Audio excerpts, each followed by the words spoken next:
Assalamu alaikum, welcome to my YouTube channel. Today I will discuss about cracking.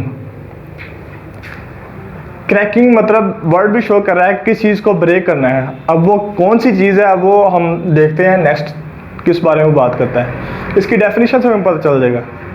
इसकी definition ये है, it is the breaking of higher hydrocarbons having high boiling points into lower hydrocarbons having low boiling points. मतलब कि ऐसे hydrocarbon जिनके boiling point ज़्यादा हों और उनका स्ट्रक्चर बड़े हों, उनको ऐसे हाइड्रोकार्बन में चेंज करना जिनका बॉइलिंग पॉइंट कम हो। वैसे भी जो हायर हाइड्रोकार्बन्स होते हैं ना, या जिनका मॉलिक्यूलर वेट ज़्यादा होता है, उनका बॉइलिंग पॉइंट ज़्यादा होता है due two forces of attraction की वजह से। ठीक है, अब वाई नीड इट, इससे लास्ट वीडियो में हमने जो देखा था वो था सोर्सेज ऑफ ऑर्गेनिक कंपाउंड। उससे नेक्स्ट जो टॉपिक आ गया वो क्रैकिंग। अब इसका लास्ट टॉपिक से प्रीवियस टॉपिक से क्या रिलेशन है वो हम देखते हैं। असल में जो गैसोलीन हमने हासिल की थी फ्रैक्शनल डिस्टिलेशन ऑफ पेट्रोलियम से, वो आई थी हमारे पास 20%। अब इसके अलावा जो 80% क्या था, 80% इसमें केरोसिन ऑयल है और गैस ऑयल। अब चूंकि गैसोलीन 20% है लेकिन इसकी डिमांड बहुत ज़्यादा है। गैसोलीन क्या है? गैसोलीन जो पेट्रोल ही है, इसी को गैसोलीन कहते हैं। अब इसकी डिमांड को अचीव करना तो लाजमी है। अब वो कैसे करेंगे? ये जो 80% केरोसिन ऑयल और गैस ऑयल है ना, इसको भी इसमें कन्वर्ट कर देंगे। अब वो कन्वर्ट किससे होगा?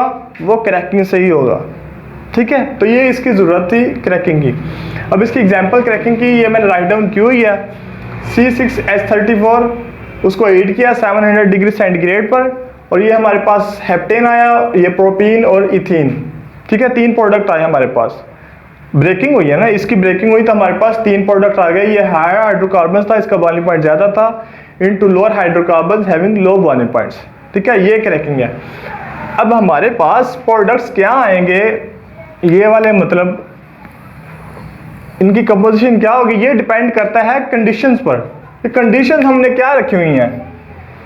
हीट कर रहे हैं, प्रेशर ज़्यादा है, प्रेशर कम है, कैटलिस्ट यूज़ कर रहे हैं, कैटलिस्ट नहीं यूज़ कर रहे, स्टीम है, क्या चीज़ है, तो वो कंडीशंस पर डिपेंड करते हैं। तो इसकी वजह से इन कंडीशंस को चेंज करने की वजह से हमारे पास 3 टाइप्स आई क्रैकिंग की। एक थर्मल क्रैकिंग, एक कैटालिटिक क्रैकिंग और स्टीम क्रैकिंग। ये just due to changing of conditions. ठीक है, अब फर्स्ट क्या है? Thermal cracking. This type of cracking arises at high temperature and high pressure is called cracking. ये यूज़ होता है अनसैचुरेटेड हाइड्रोकार्बन्स के लिए, जिसमें लाइक एथीन, प्रोपीन वगैरह। ठीक है, इस तरह। अब नेक्स्ट है जी कैटालिटिक क्रैकिंग। अब ऐसे जो हाइड्रोकार्बन जो मतलब के हाई टेम्परेचर को बेयर ना कर सकें, मतलब जिस वक्त उनको ब्रेकअप होना चाहिए तो उससे पहले ही वो ब्रेकअप हो गए, या मतलब टेम्परेचर सेंसिटिव हो, तो उनके लिए फिर कैटालिटिक क्रैकिंग यूज़ करते हैं। इसमें क्या होता है? टेम्परेचर लो होता है। ठीक है, this type of cracking arises at low temperature and in the presence of catalyst. अब कैटलिस्ट कौन सा यूज़ होता है? वो होता है SiO2, silica and alumina Al2O3। ये कैटलिस्ट यूज़ होते हैं इसमें कैटालिटिक क्रैकिंग में।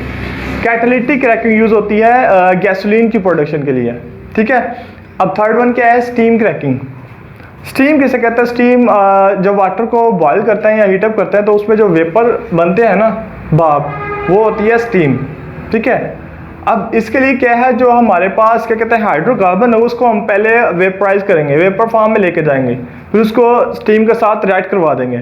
ठीक है, this type of cracking arises when hydrocarbons in vapour state react with the steam eight 900 degree centigrade and cool down rapidly. It is called steam cracking. ठीक है, अब ये जो स्टीम क्रैकिंग है ये यूज़ होती है लोअर अनसैचुरेटेड हाइड्रोकार्बन के लिए, मतलब जिसमें कार्बन दो या 3 हो, इस तरह 4 भी हो सकते हैं, ये लोअर हाइड्रोकार्बन्स। ठीक है, इथीन, प्रोपीन, ब्यूटीन, ये लोअर हाइड्रोकार्बन की एग्जाम्पल्स हैं। अब बेनिफिट्स ऑफ क्रैकिंग, मतलब क्रैकिंग का फ़ायदा क्या हुआ? एक तो मतलब क्रैकिंग का फ़ायदा तो ये है ना कि गैसोलीन की जो डिमांड है वो अचीव हो गई। उसके अलावा कोई बेनिफिट है? यस, इसके अलावा भी बेनिफिट्स हैं। जब हमने उसको क्रैक किया तो हमारे पास इथीन, ये तो हेप्टेन एक अल्केन है, इसके बाद हमारे पास प्रोपीन आ गई, इथीन आ गई। ठीक है, ये मतलब साइड प्रोडक्ट्स आ गए हमारे पास। इथीन भी आ सकती है, प्रोपीन भी आ सकता है। अगर इसको चेंज करें तो हमारे पास बेंजीन भी आ सकती है। ठीक है, फिर ये प्रोडक्ट्स डिटर्जेंट्स में यूज़ होते हैं, टेक्सटाइल्स में यूज़ होते हैं, फर्टिलाइजर में यूज़ होते हैं, पेस्टिसाइड्स में भी यूज़ होते हैं। ठीक है, तो ये बेनिफिट है इसका क्रैकिंग का।